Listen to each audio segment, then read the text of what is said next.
Nous allons nous intéresser maintenant à l'étude d'un système à NDDL avec amortissement en vibration libre.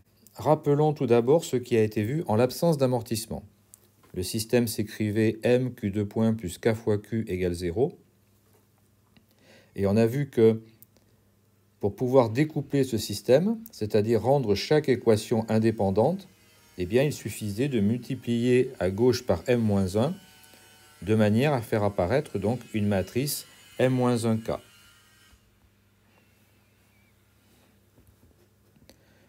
Pour découpler le système, il suffisait à partir de là eh bien, de diagonaliser cette matrice et de se placer dans la base propre, qui est la base dans laquelle eh bien, elle s'exprime sous forme diagonale.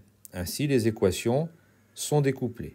Et cela nous a permis donc d'accéder ensuite aux pulsations propres. Dans le cas de la prise en compte de l'amortissement, nous allons trouver maintenant un terme qui va s'ajouter au précédent et qui est le terme donc de type CQ point, C étant la matrice d'amortissement. Si on adopte la même méthode, on est tenté donc de multiplier à gauche par M-1. On obtient donc Q seconde plus M-1 CQ point plus M-1 K fois Q égale 0. On peut donc se poser maintenant la question de diagonaliser M-1C et M-1K. Mais le problème est que pour découper le système, il faut que ces deux matrices M-1C et M-1K se diagonalisent dans la même base, autrement dit qu'elles admettent la même base propre. Cette condition est évidemment complètement impossible à réaliser. Il n'y a aucune raison pour que M-1C et M-1K admettent la même base propre. On est donc ici face à une impasse. Il existe plusieurs techniques pour contourner cette difficulté. Celle qu'on va voir ici porte le nom d'amortissement proportionnel. Nous allons construire une matrice d'amortissement de manière totalement artificielle sous la forme d'une combinaison linéaire de la matrice de masse et de la matrice de raideur. On écrira donc que C, la matrice d'amortissement, est égale à A fois M plus B fois K. Si nous remplaçons donc cette matrice C dans le système différentiel qui figure au-dessus, et si nous multiplions chacun des termes à gauche par M-1, nous obtenons la relation qui est donnée ici. Q seconde plus A fois Q point plus B fois M-1K Q point plus M-1K Q égale 0. L'avantage ici, c'est que les deux seules matrices qui restent encore en jeu sont de type M-1K. Donc, elles pourront être diagonalisées simultanément. Dans la base propre, elles vont s'écrire sous forme diagonale, et les valeurs propres qui figurent sur la diagonale correspondent, on le sait, aux pulsations propres au carré. Lambda I égale oméga I carré.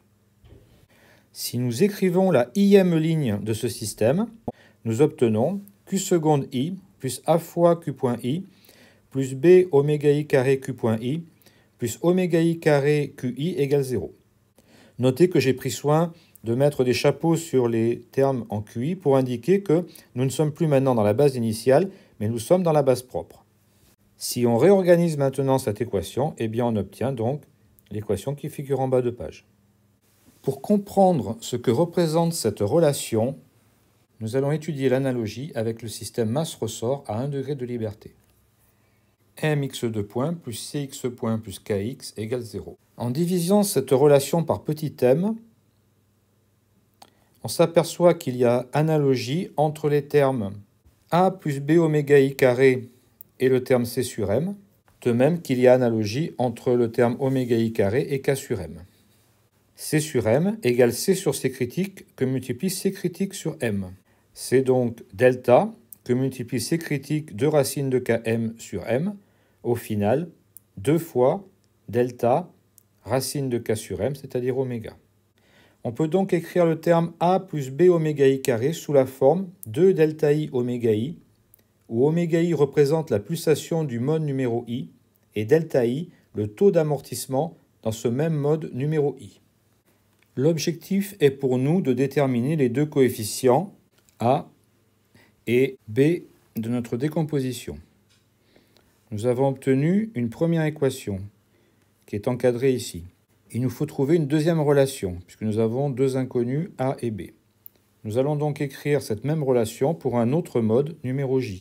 Nous avons donc A plus B oméga J carré égale 2 delta J oméga J. Oméga J est la pulsation du mode numéro J et delta J le taux d'amortissement réduit dans ce mode. La détermination des coefficients delta I et delta J se fera comme cela a été fait en TD, en examinant la courbe d'amortissement dans le mode numéro I et la courbe d'amortissement dans le mode numéro J.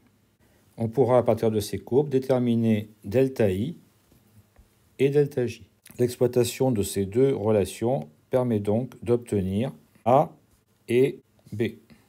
On comprend donc que cette méthode va permettre de construire une matrice d'amortissement de manière totalement artificielle qui ne respectera précisément l'amortissement que dans deux modes, les modes I et J que vous aurez choisis arbitrairement.